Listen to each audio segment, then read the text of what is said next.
Really struck by breaking the alabaster jar. The only thing I didn't understand is I had a desire to be a mother. How could I reconcile that? And as I discerned further, I realized that to be religious elevates motherhood. You become a mother of souls. Jesus is your spouse. St. Teresa of Avila said, to be a woman means to love and to suffer. To be a nun means to love and to suffer more. It's to enlarge your capacity for being a woman. So I realized that to be a woman in the heart of the church is to be a mother in its fullest sense. And so I'm very happy, consecrating my life to God because I found the fullness there. For more information on the religious life, log on to www.ewtn.com/religiouslife.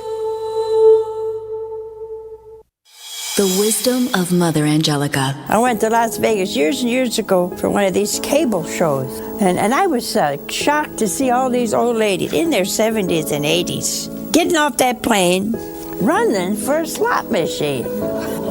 You don't have a chance to win. They're all fixed. I know, my uncle used to have slot machines. EWTN. Live truth. Live Catholic. The World Over with Raymond Arroyo is EWTN's weekly news magazine program from Washington, D.C. The World Over, Thursday night, 8 Eastern, on EWTN Television and Radio.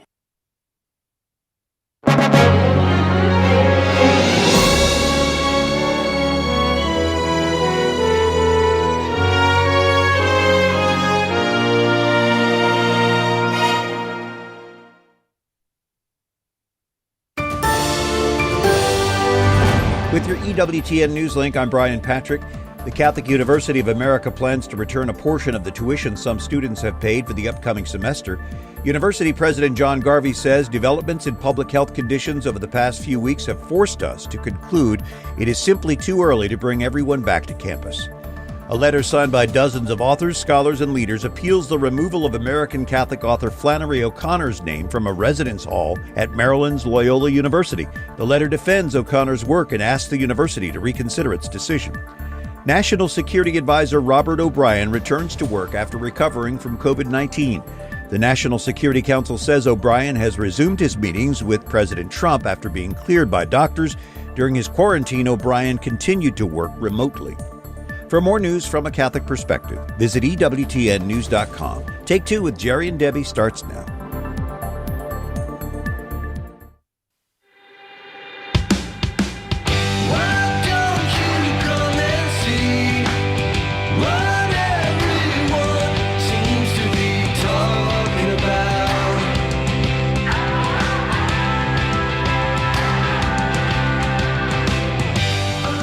Well, good day. It's Take Two with Jerry and Debbie on EWTN Radio. I'm Jerry Usher along with Debbie Georgiani, and we've got most of the show team in place, so we're all covered on all of our bases here. And the only one we need to have you call in is you, and you make the program whatever it is here with your takes and your wisdom and lived experiences. So we're going to be talking about self-forgiveness today on the program, Debbie, and we've covered this topic before. And we have. Yeah, it's elicited a lot of interesting and impactful takes, I think. Yeah, I'm going to have to get extra pieces of paper for all of the wonderful wisdom and all of the life experiences that our listeners of Take Two, the Take Two family, you show up real strong and you come in and you share with everybody about this difficult topic. It is difficult because it affects ourselves. It's this idea that we can go to confession, know that we are receiving God's love and mercy and forgiveness. We can talk to people and be helped by understanding that we've made some possibly not so good choices for ourselves in the past, but then move past it and forgive. We can forgive others. But then when it comes to really genuinely forgiving yourself, we tend sometimes to hold on to it. Actually, we sometimes cling to it because it's something that we feel can never be forgotten. What do you think about that, Jerry? Well, I think you're spot on because I can speak from personal experience, and I'm not sure why we do this. I was thinking about this before the show, and I in my own life, in my own experience, Debbie, I have I have held on to, or I mean, I've been unable to forgive myself, and I think part of it is anger toward myself. I don't know if that's a possible element of all of this, but I think, and part of it is pride too. We talked about that, but there are situations where you think, I'm above that sin. I shouldn't commit that sin, and so then I get a little bit angry and frustrated with myself, and that's where I think the unself forgiveness can come in. Yeah, so we want to talk about it today. Do you have difficulty forgiving yourself, really deeply forgiving yourself? Or is there a part of you that's still, I don't want to use the word, hold on to it, because that can be so dangerous. Maybe it's something that it's just so familiar to you that it stays part of your life. Here's the number, 833-288-3986. That's the number to call. And as you can tell, Jerry, we do a lot of work in this in coaching. A lot of people come to coaching with the desire to wanting to really become completely whole again and to forgive themselves in so much as to be able to move forward. You know what I'm saying, Jerry? It's not that they're going to forget or condone or justify or rationalize anything that was done in the past. They just want to move forward. And isn't that what God calls us to do? We're on a journey. We are pilgrims on a journey, right? So that there's movement there. Well, there's supposed to be, yeah. And you and I were talking about this yesterday, and this really can impact someone's soul. It can impact their forward movement in life toward fulfilling their purpose that God has created them for. So, again, here is the phone number. Take two listeners. You take the topic and run with it. So we expect great things from you today at 833-288-EWTN, 833-288-3986. Has there ever been a time in your life, maybe you're beyond it now, but has there ever been a time in your life when you really had trouble looking in the mirror saying, I forgive you, I forgive that person in the mirror? Because as Debbie pointed out, we go to confession, the church forgives us, God forgives us, the people we have offended forgive us, but it's just sometimes difficult for us to really let that go and say, I messed up, but that's okay. I'm gonna let myself go. I'm gonna let myself move forward now. So we want to hear from you. 833-288-3986. Ryan Penny is ready, willing, and able to answer your phone call. You don't have to be Catholic to call in. You're part of the Take Two family if you're listening. If you've ever had trouble forgiving yourself, please share with us what was the process, what were the steps that you took in order to get past that and move forward. 833-288-3986. I sure hope we get a lot of takes today, Jerry, because I think it could help every one of us on some level. Well, we always say that there are people you are teaching, you are inspiring, you are enlightening with your takes. If you've been through something that we talk about on this program, you're going to be speaking to a lot of people, a lot of souls who are going through that very same journey right now, that following that path, maybe having the same difficulties that you are having or one time did have. And today is self-forgiveness is what we're talking about. Again, the number is 833-288-3986. 888 what is it? 833-288-3986. What? I'm not even doing a pledge drive today. But when you say it so many times, you're not even thinking about it anymore. So that's how come it can get kind of jumbled up. But yeah, we want to hear from our listeners. This is your show. We're talking about forgiving yourself. Let's talk about it, and let's see if this could be the beginning of a fresh start. A new day for you. How wonderful would that be? 833-288-3986. I need a new day. I'm telling you. That's why I'm not on Skype. So Jerry's waving for me on YouTube and Facebook. I probably won't be on for a few days. My eyes are just not getting better, and they're trying everything, and light affects it, and they're itchy, and I don't recommend eye infections to anyone. Well, that's a good. Yeah, I'll keep that in mind. How's Gracie doing, by the way? She's doing better, but her right eye is still half closed. The left one is completely open. So thank goodness for that. I just hope it doesn't happen to us. Marty's doing great. He got better. I am just not. I don't know what's the matter with me. But I'm hanging in there. They say that I can't put anything on my face, no chemicals, nothing. So yeah, it's not good. Not even your mask. Yeah, I wonder if the mask. Yeah. No, that's not good. I know. But when you have something that's gnawing at you, Jerry, you ever have this happen where you're thinking about it all the time? It makes it worse. I think the only time I stop thinking about it is when I'm sleeping. That's not good either. Right. Well, you can't sleep all day, that's for sure. We're getting close to a quick little break here, and then your takes on self-forgiveness. Think about it. Think about it deeply. Pray about it. Ask the Lord to show you if you have difficulty letting go of some of the sins that you've committed, some of the mistakes, the foibles, what have you.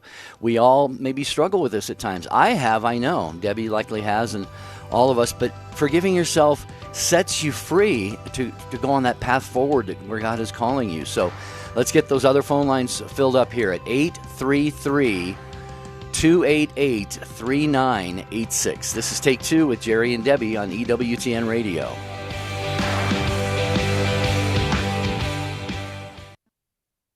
Hey, Take Two family, it's here, and we can't wait for you to see what we've created to help you reach your highest potential in life. It's StandTallToday.com, our brand new website loaded with just the things you're looking for. Those include our team of life coaches, resources picked out just for you, our webinars, book club, and more. Whether you're struggling to find your purpose or feel like you have it pretty much figured out, let us help you today at StandTallToday.com. That's StandTallToday.com.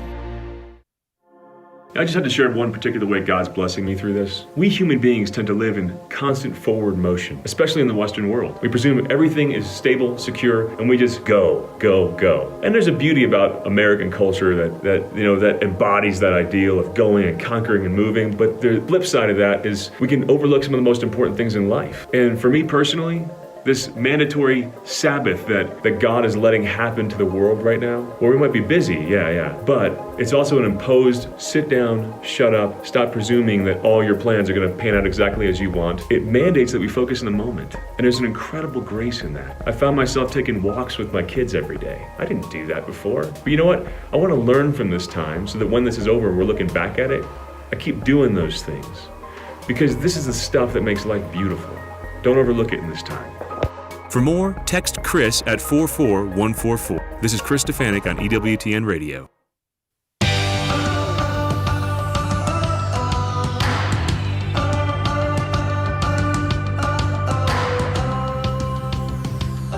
Take Two with Jerry and Debbie on EWTN Radio. We are talking about self-forgiveness today. We hear those beautiful, assuring words from the priest, I absolve you from your sins. We hear, you apologize to someone you've offended. They say, I forgive you. God always forgives. And then we have that little bit of a problem with us just really letting that go and moving on forward in life. It's called self-forgiveness. So do you have a problem with that? Maybe you've got that down. Maybe you've overcome that difficulty. Do join us at 833-288-3986. And want to mention Beyond Damascus, Saturday night, 8 p.m. on EWTN Radio is a show where young Catholic adults share their stories of life within the Catholic Church and the blessings that the faith brings. So if you're a young adult, if you know some in your life, have them listen to Beyond Damascus, Saturday night, 8 p.m. Eastern on most of these EWTN stations. I love the Take Two family. I'm getting all these text messages with all these helpful tips on how to help ease the eye pain and strain and the itching. Great. It's great. I just want to let everybody know I actually am doing most of those things that you're suggesting. So the eye packs and the compresses and everything, I'm doing most of them. So I'm really good like that. It's just, it's just cucumbers? Lingering. Oh, cucumbers. They're so hydrating. They're wonderful. I love cucumber masks and everything. Oh, yeah. Oh, wow. Yeah, they're really cool. You ever try one? You never tried one? I never have. have. I did one on Marty. He loved it. He absolutely loved it. He's like, wow, this is really hydrating. I'm like, yeah, you live in a desert because we live in Arizona. Any little bit of water you gravitate towards. Yeah, right, exactly. Okay, so we're talking about forgiving yourself today, and we started the intro of the topic talking about, other ways that we are forgiven, but then to make that big leap for yourself to forgive yourself. That's a whole nother story. And that's what we're talking about. We're trying to tap into that today so we can learn something and grow and move away from this conversation a little bit, change a little bit closer to God and a better understanding of ourselves.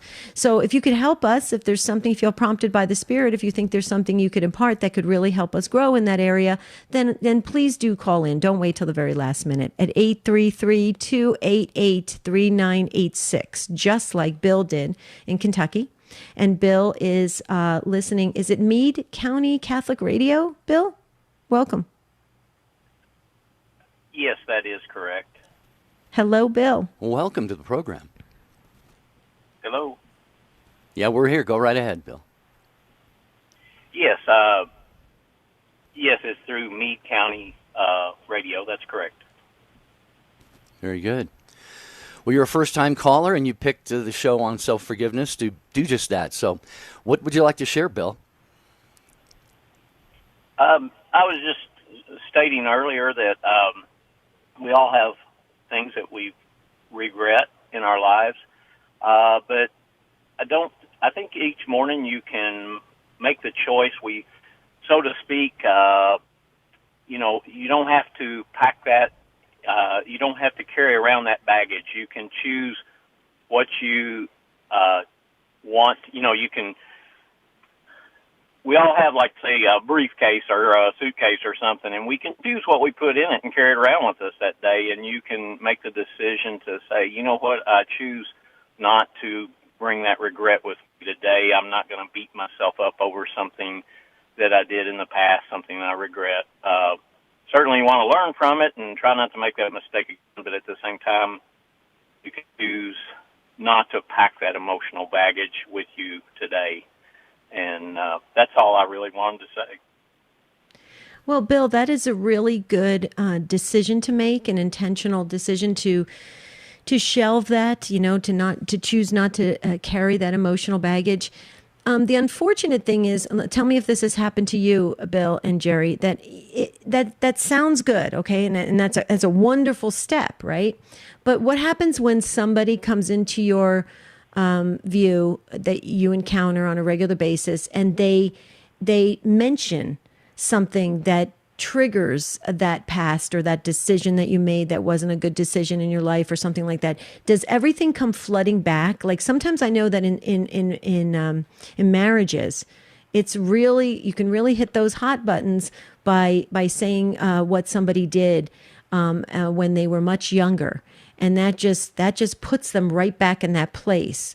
Have you ever found that to be the case, Bill? I know that happens to other people. We hear that quite often in the coaching work we do. Yeah, I'd say most people experience that, and I certainly have myself. You do a good job of dealing with, some mistake or some sin you committed in the past, and then somebody says something, or I don't know, something triggers that memory, and it is certainly something you kind of have to deal with, and just kind of be patient with yourself in that regard. Mm-hmm. Yeah.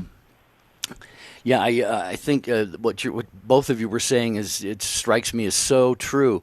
It's a choice. Self-forgiveness is a choice that we make. It is an act of the will. Debbie, I think you said an intentional act. It's not beyond our ability to do. Life is filled with acts of the will. If a parent has a crying baby in the middle of the night, you don't have no choice. You have to make an act of the will and get up and tend to the baby. In our relationship with God, when we, with the obligation to go to Mass or to spend time in prayer, we just simply have to make the choice that I'm going to do that. Sin is a guarantee in our lives. Self-forgiveness is not guaranteed.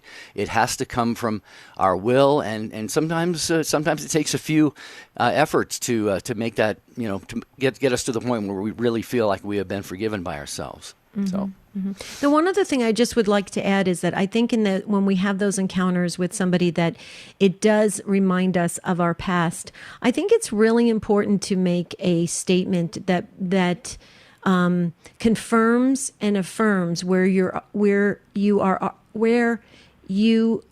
are today. Okay, so if somebody says, well, you did this 10 years ago, you remember what you were like 10 years ago, or something of that nature. If you could declare something similar to this, this is a new day. I have grown. I'm a new person. I am, to allow yourself to change and to evolve and to grow. I think sometimes we tend to keep each other in these little boxes that we just know, oh, that's Bill's personality, or that's Debbie's personality, or that's Jerry's personality. And we don't allow people a chance to grow and learn. What do you think about that, Bill, about kind of making a statement that just proves that you're past that? This is a new day. I like that. It kind of proclaims self-belief, and I think that's important in forgiving yourself. And to remind yourself, yes, I'm a different person. I'm a better person. That's my past, and that's not who I am now. So I think that's looking in the right direction. Yeah, I think, Debbie, you are very, very good at offering, very practical things like that. And as you were talking, I was seeing in my mind, put like some kind of a piece of paper up on your mirror in the bathroom or on the wall or something that says, "I am forgiven by 1, God, 2, the church, 3, people I've offended, 4th, me." Add yourself on there. And I would say, Bill, for your benefit and everybody else's, Debbie will know exactly where I'm going when I mention that there's a movie scene that I think is very, very powerful that has to deal, at least it deals in a way with self-forgiveness. And it's from the movie The Mission. So if anybody hasn't seen that movie, you can just Google The Mission Redemption Scene. The Mission Redemption Scene is Robert De Niro wants to join this band of Jesuit missionaries in South America, and he thinks that his past is too bad, and he has to do all this penance and all this stuff, and he's dragging around behind him this net full of pots and pans and things. He's climbing cliffs with this thing on his back, slipping down again, having to make another start at it, until finally a couple of the indigenous little boys come over and cut it off and shove it over the cliff into the river, indicating he can now let go of that. So sometimes we all carry around that net full of pots and pans, but it's a great movie scene for anyone who has difficulty in this area that we're talking about today. It's called the redemption scene in the Mission movie. Okay? I'll have to look it up. Yeah. In fact, the whole movie is great. So, yeah. Thanks, Bill. Yeah, it is a great scene, especially. Bill, thank you so much. You really started off the conversation just perfectly today, and we've got phone lines are filling up after you, so people have things to share and add, and so we just so appreciate those that are first up on Take Two. It's kind of a hard place to be in, but you just hit a home run. So thank you, Bill, so very much. God bless you. Have a beautiful rest of your day. Talking about self-forgiveness today. Is that difficult for you? 833-288-3986. We'll go to Angela next in Bella Vista, Arkansas, listening on the iTunes Radio, Tune Radio app. First-time caller. Thought it was Welcome, TuneIn. Angela. Yeah, Isn't TuneIn Tune- Radio. Yeah. Hi. Hi there. Hi, Angela. Thanks for taking my call. You're welcome, and I promise I'm going to say one coherent thing before the show is over today. Okay? Just one, Angela. Just it one. might be during your call. I'm going to be. Welcome, Angela. So, I haven't been baptized yet. That's actually scheduled to 23rd. It got postponed due to the COVID. So, but because of what I got to tell you, my priest went ahead and gave me a first confession, even though right now it doesn't sacramentally need it, to try to give me peace. Some years ago, I was involved in an train accident, and I get a lot of phantom pains through, I think, what was the resuscitatable injury. And when those phantom pains get triggered, I still, even despite the confession, will go through all of the sins of my past. And I was wondering if there was some type of kind of get you through those types of issues. Okay, and Jerry, can Angela was she cutting out on your end? Angela, I could only hear every other sentence, so maybe just get really close to your mic and then stay maybe a little bit still, and then we can hear it. Did you say what kind of accident was it, Angela? It was an auto pedestrian accident. Okay. And then the last part you were asking is there something that could help you with that? Were you asking, is there some kind of a prayer or something like that? Right. A prayer, a little bit. The rosary helps, but not a lot. Especially to remind myself that, hey, you've actually sinned. They're gone now.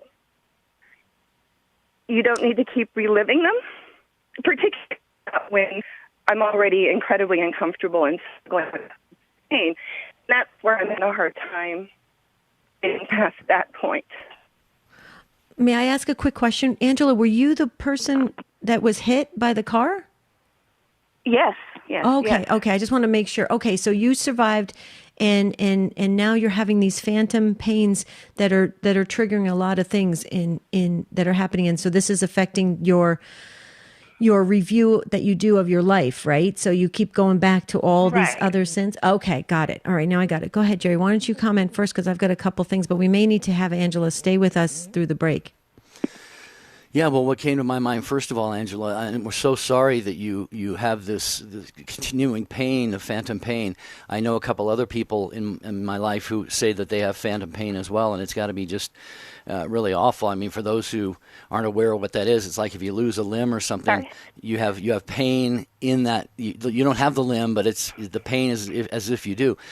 One thing I like to say, Angela, is that wounds heal, but scars remain, and sometimes even the emotional scars and the psychological scars as well. But I would just say, go before the Lord and say, Lord, you created me to be in relationship with you, to know you, to love you, to be whole. And you don't have to be physically whole to be spiritually whole before the Lord. WHOLE is what I'm talking about. And just ask the Lord, say, Lord, what is the purpose of this? And whatever that purpose is, Father, I offer this phantom pain to you. I would love to have it go away. You can certainly read in the Gospels of Jesus, his agony in the garden. When he didn't in his humanity, he would have rather not had to drink the cup of his suffering, but that was for the world's salvation. And you can be so powerful in offering this to God, for the salvation of many others, but also ask him, it's not wrong to say, Father, please, I would like to see this phantom pain stop. Would you please grant me that? Debbie, I don't know, you've got a couple things you said. Yeah, no, I think that was really good. Angela, I just want to say, how long ago was this incident? Oh, it was 23 years. Okay, 23 years ago. Go ahead. No, go ahead. I was just going to say, it to me, I'm not an expert in this area. I'm not a trained counselor or anything like that. Dr. Greg Popchak probably could really help in this area. It just sounds to me like there's some kind of emotional trauma that you're still carrying somehow all these years later, and it's affecting your whole spiritual outlook. And maybe, some of it could even be borderline a little bit scrupulosity, in the sense that because you said you're reviewing, it makes you remember everything. So it's almost like a whole life review. Have you thought about? Yes. Thought about going to some kind of counseling to get some tips to move past that trauma? I have. I've done counseling throughout, most of this. I've found, believe it or not, the most. So I know a lot of, I guess, the tips and the tricks to moving past it. It's just really hard when the pain overwhelms me, and I'm having a hard time with that specific piece, if that makes sense. Right. Okay. Hang on, Angela. Hang on. You hear the music. When we come back, let's pick this up and just finish this and see if we can bring you some peace and some encouragement today.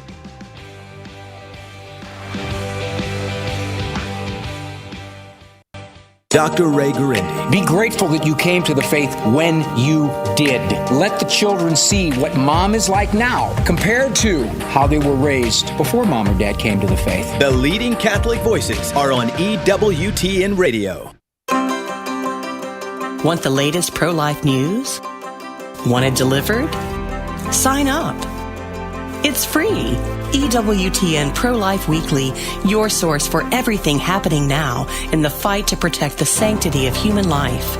New episodes delivered every week to your inbox. So if you really want to know, sign up today. Go to EWTN.com/pro-life today.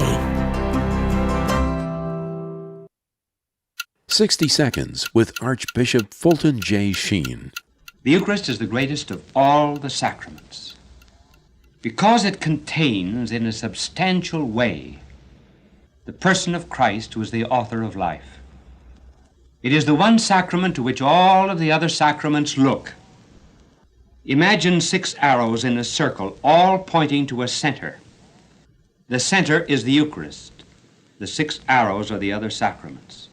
The Eucharist is the sun around which the other sacraments revolve as planets. All the other sacraments share in its power, and they perfect themselves in the celebration of the Eucharist. It is a sacrament that is so sublime that human reason could never guess at it. Divine love is far deeper than we know. The people you know and trust are on EWTN. I'm Gloria Purvis. And I'm Father Bjorn Lundberg. And I'm Deacon Harold. The Morning Glory team asks, what is the true prosperity gospel? Tomorrow morning, 7 Eastern. Now back to Take Two with Jerry and Debbie.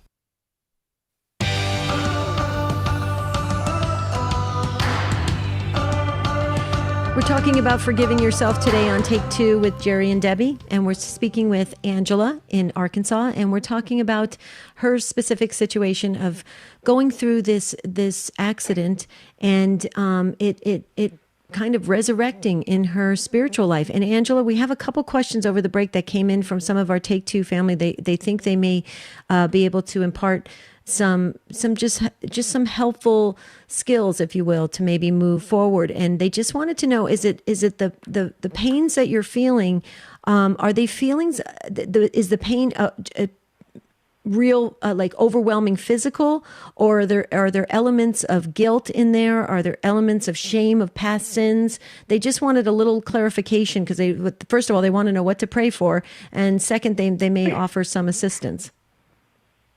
Oh wow, yeah, prayers would be great. No, it's a residual neurological pain that flares up. It is really physically overpowering, but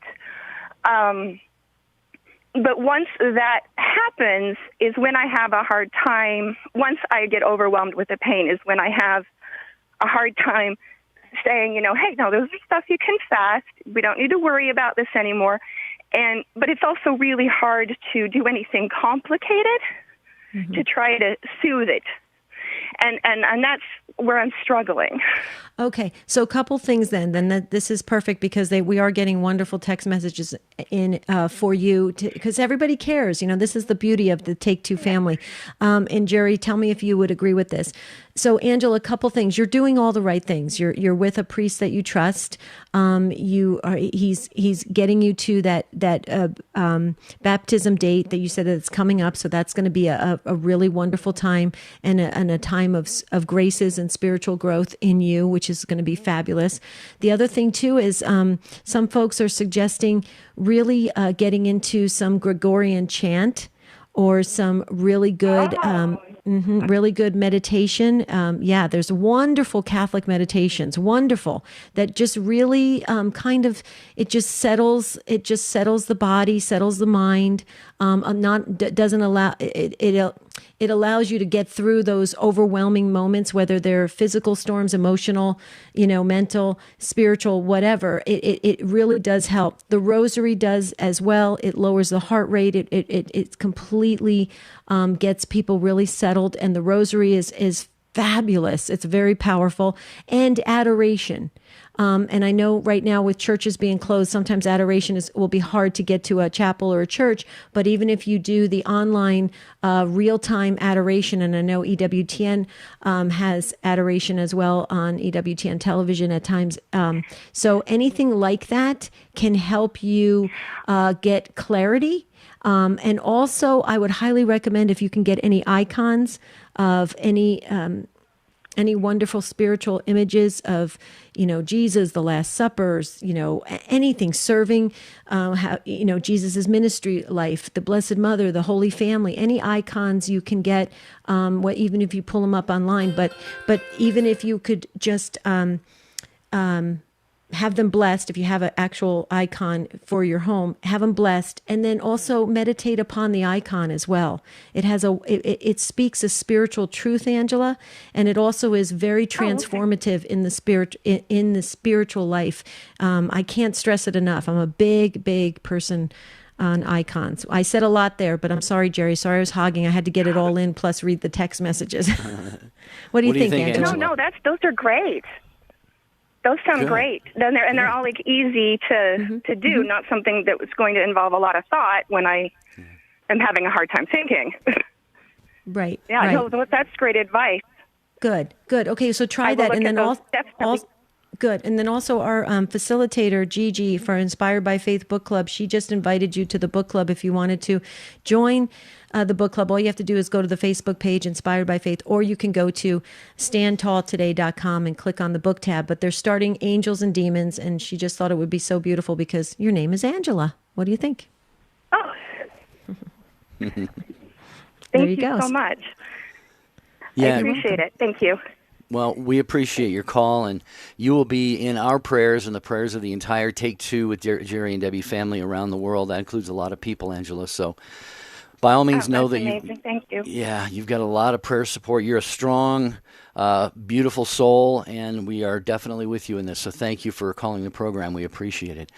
As we are talking today about self-forgiveness, some people have a more difficult time than others with that. The phone number, if you'd like to join us, is 833-288-3986. And if we can go, Angela, hang on, keep listening, because we got Naomi in St. Paul, Minnesota, listening on Sirius XM 130 and a first-time caller. And it says here she has some words of advice for you. So I hope that we can go to Naomi next. I know there we go.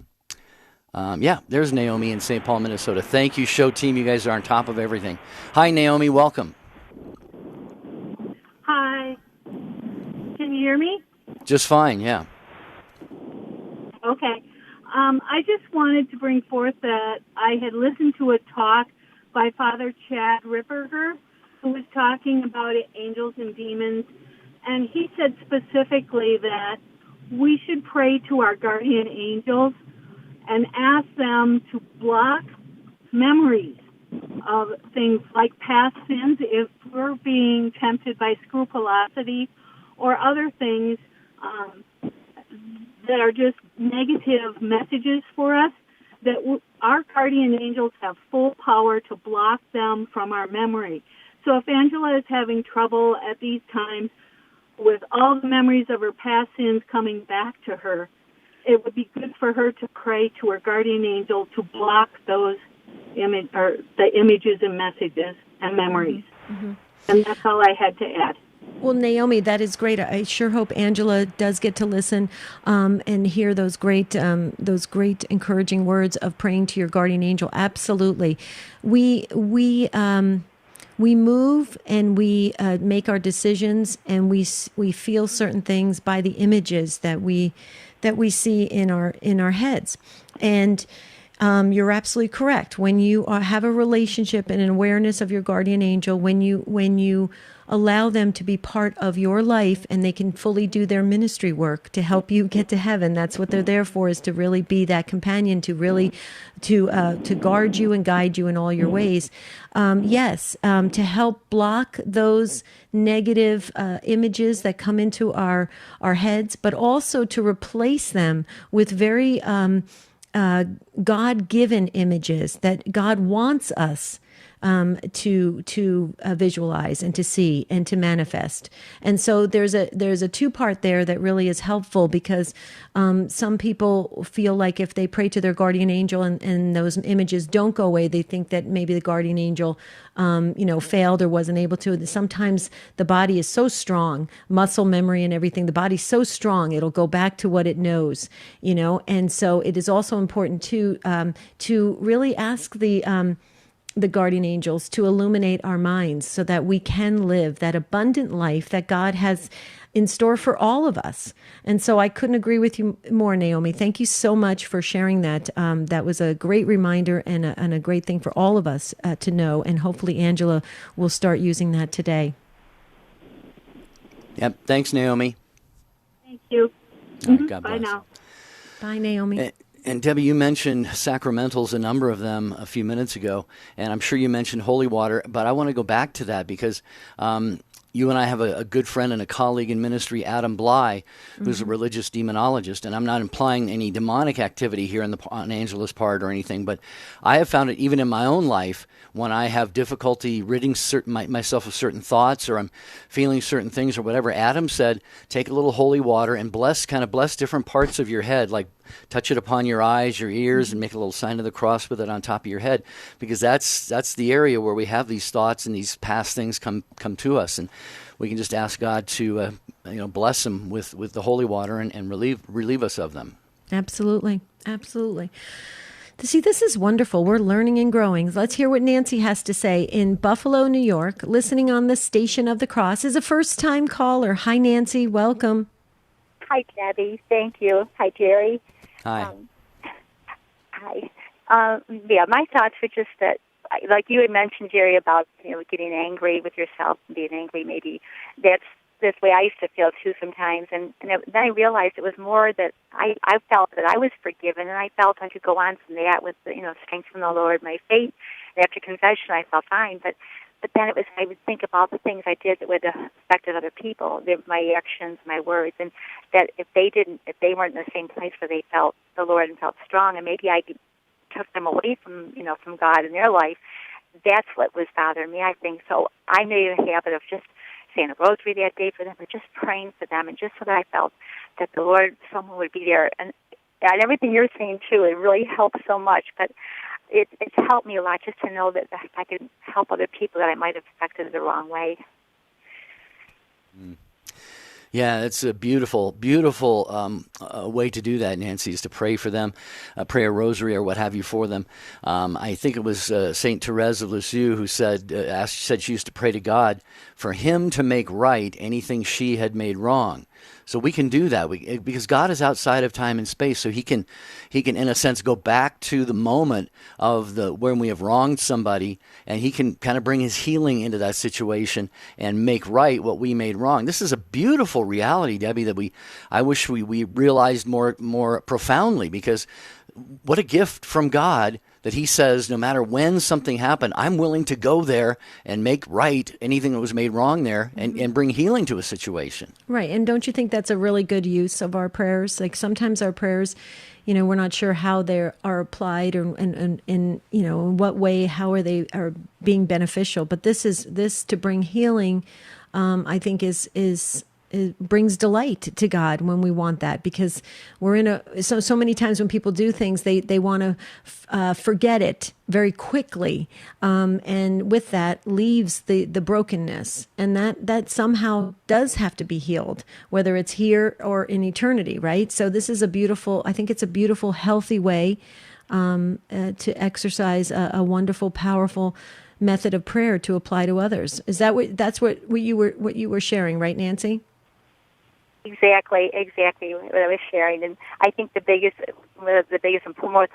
in my life that really I felt that was when my son, who was 27 2 years ago, took his own life, and so my interaction with him, it was always like, well, what have I done, or what could I have done different? So that's where the prayers a lot of times it started with that, but then just looking at my life, at all the different things I might have done, and without being too scrupulous, but just, like you mentioned, anything that I can pray for now and then, and in time, and I love that to know that God will take care of it, and it's in His habit. Yeah.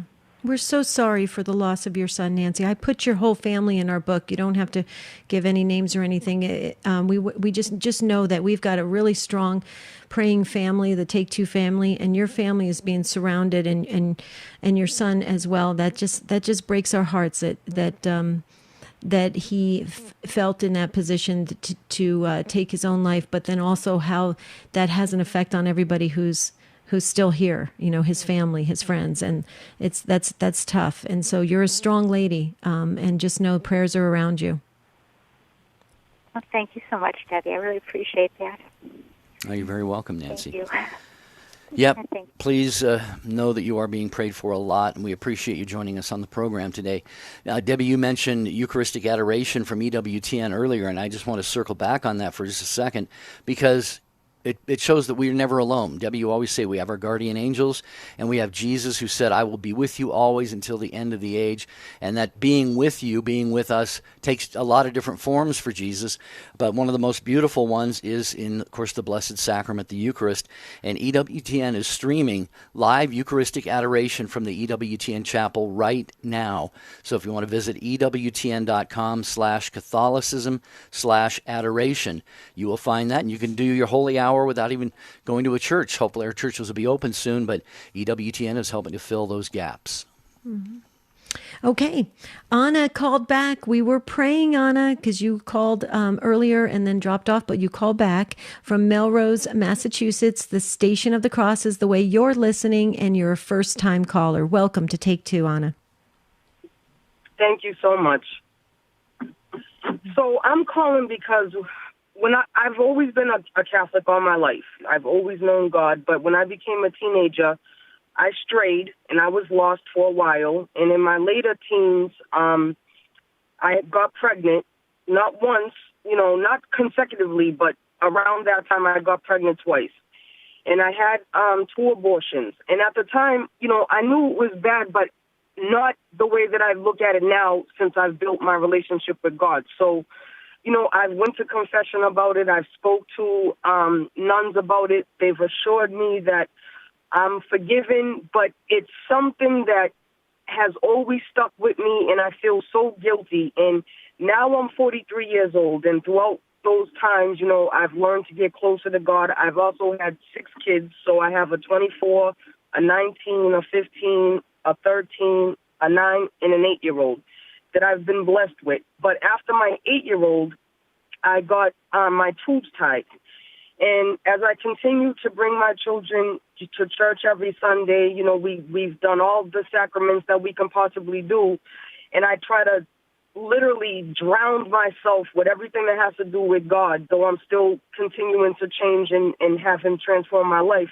It's something that I cannot let go of. And I feel so guilty, especially when I hear that our babies are up in heaven that will be awaiting us. And I don't know, Yeah, you can't reconcile it.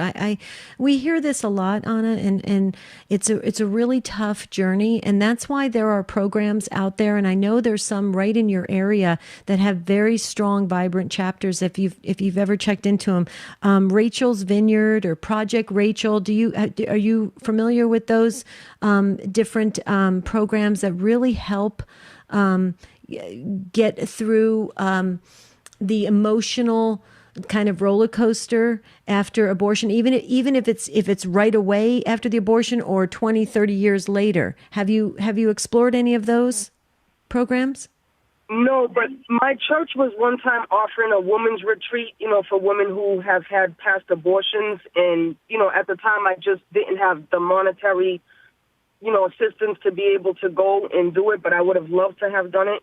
Mm-hmm. Mm-hmm. Okay, so here's what I would suggest to do so that you can pray about it and then call your church first and find out what's the nearest chapters of when's the next one's going to happen. I don't know if they're going to be doing them virtually or how they're doing them now with the whole COVID thing, but Rachel's Vineyard or Project Rachel, don't stop there. If your church is not sure, where to point you to, go to your diocese, call the diocese and say, I would like to explore one of these programs. I had an abortion a couple abortions many years ago, and I want to go through one of these programs or at least understand it better, because they have developed the process and the skills to walk people through what happens afterwards. So all those feelings that you're having, all of those, it keeps you went to nuns, you went to priests, they told you everything, you're forgiven and everything, but it's still kind of these images that keep surrounding you, and it's hard to put them in place. It's hard to reconcile them. They can help you along the way so that you can feel, listen, you're never going to be able to probably forget what happened. You're not going to be able to condone or justify or rationalize, but you can move forward from it and somewhat make sense of it. I went to a Rachel's Vineyard weekend, and it was phenomenal. I've never been through an abortion, but I had a lot of people that I was ministering to that had abortions, and so they asked me to go to this retreat. I went to it. It was phenomenal. It helped me, and I can only imagine how it helps women who have gone through it. What do you think, Anna? Do you think that's something you would be able to explore?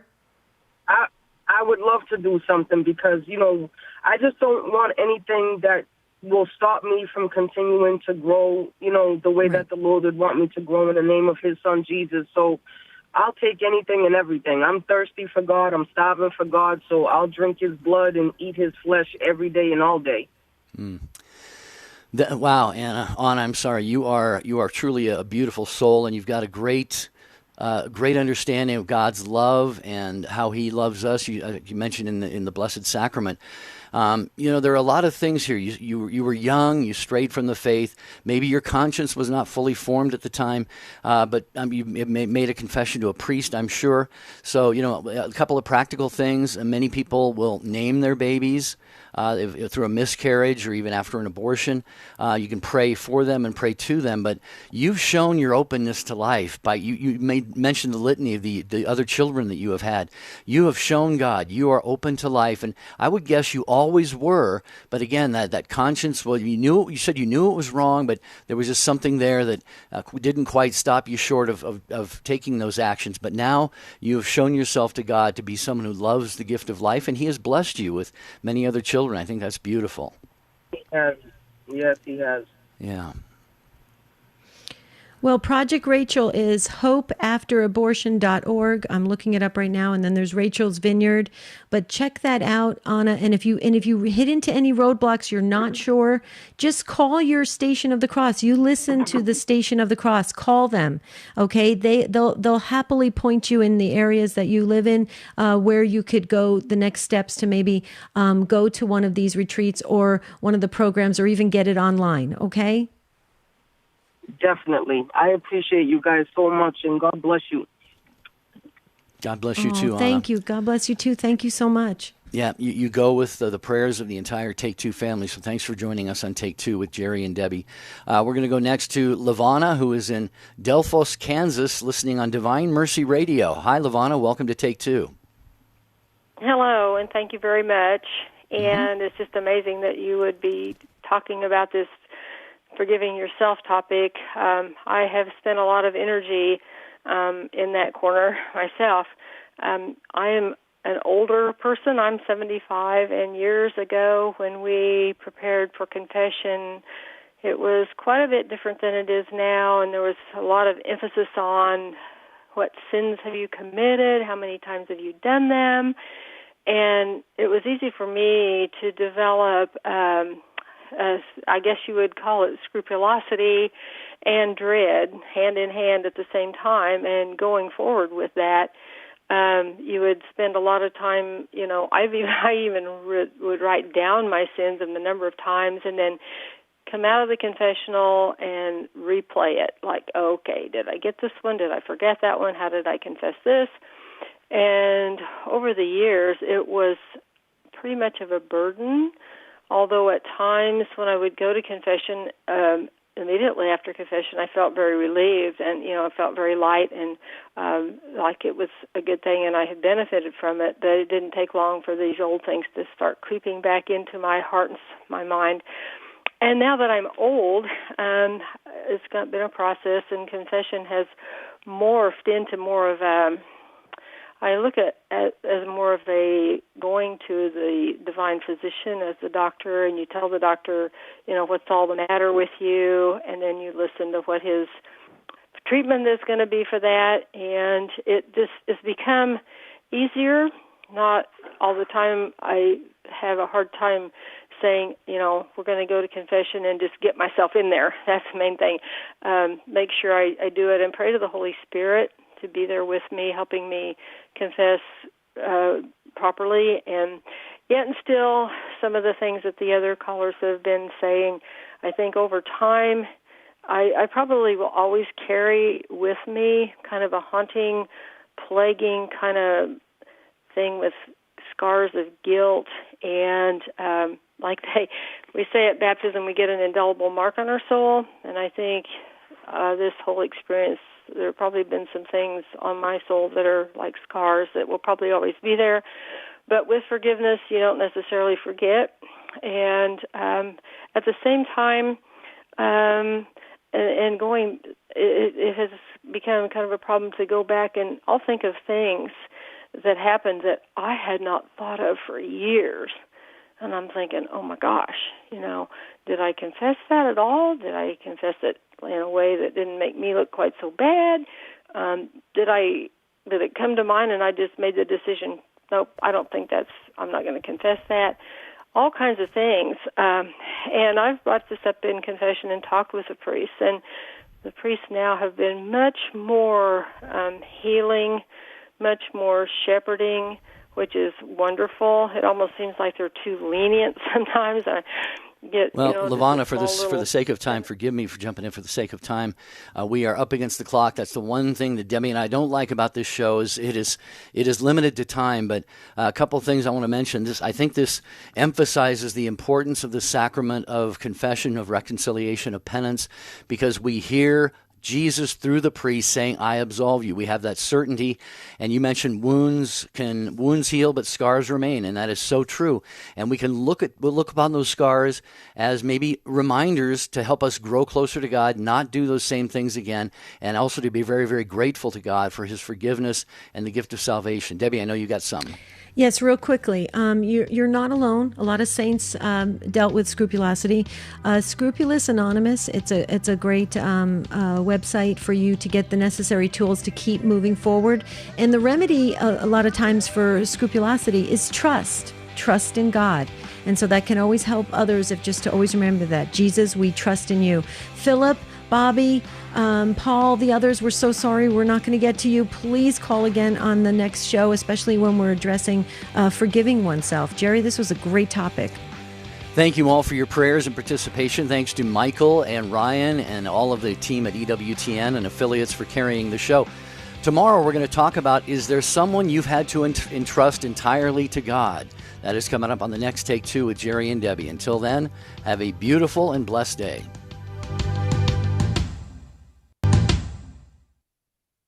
Dr. Ray Gurendi, making a commitment to the wives. When the show's on, put the radio under your husband's pillow. The percentage of yes dears will rise. The doctor is in next. On the next Catholic Connection with Teresa Tomeo. We do our very best at Catholic Connection to keep you connected to the Church with interviews on issues that matter, issues that impact our everyday lives as Catholics in the world, but not of the world. Whether it's featuring the latest from the front lines of the pro-life movement or the culture war that continues to rage around us, we will give you the tools to help you stay faithful as well as make a difference. Catholic Connection, weekday mornings at 9 a.m. Eastern on EWTN Radio. EWTN. Live truth. Live Catholic. And now, the EWTN Family Prayer with Father Joseph. Family, a prayer that we pray together is a powerful prayer. So please pray together with me